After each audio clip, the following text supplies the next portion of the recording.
The proposed increase in VAT also a concern to contractors. Today, during a weekly meeting at the Poop Deck West, the president of the Bahamas Contractors Association called for a meeting with the Minister of Finance. We get the story tonight from LaDon Davis.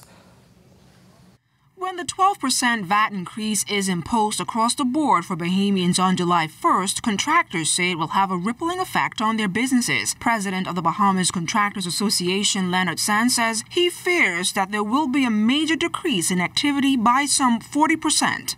We looked at the statistics provided from the Department of Statistics, and we saw that there was a definite decrease in our amount of activity after the implementation of VAT in 2014-2015.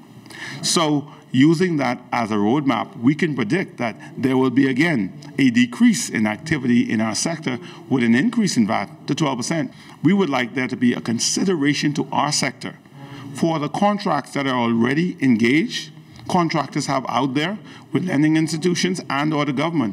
Sands says what's even worse is once that 12% increase begins, banks may be reluctant to lend monies to homeowners seeking an extension on their mortgages. That means that a contractor won't be able to provide the house for you or that renovation. So we are limited by the lending institutions' capacity and trust in our economy to lend monies. And when we now increase VAT, which had a knock-on effect on construction to 12%, it means that fewer Bahamians will be getting approvals from banks. A few contractors we spoke to talked about that 12% VAT increase and what it will actually mean for the future of their businesses. I am worried that it's going to slow down, that business will decrease because people are going to be holding their money tighter than they have been. It seems to have in the last year or so just picked up a little bit. We've got to make an adjustment one way or the other. It's either going to be adjusted by the customer or it's going to affect the contractor.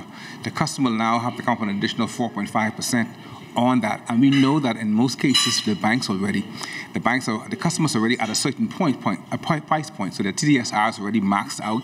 And so now they're going to be have to be considered for that increase. Meanwhile, Sands says he is hoping to have a special meeting with the Minister of Finance, the Honorable Peter Turnquest, as soon as possible to discuss a waiver for the increase for all qualified contractors. LaDon Davis, ZNS Network News.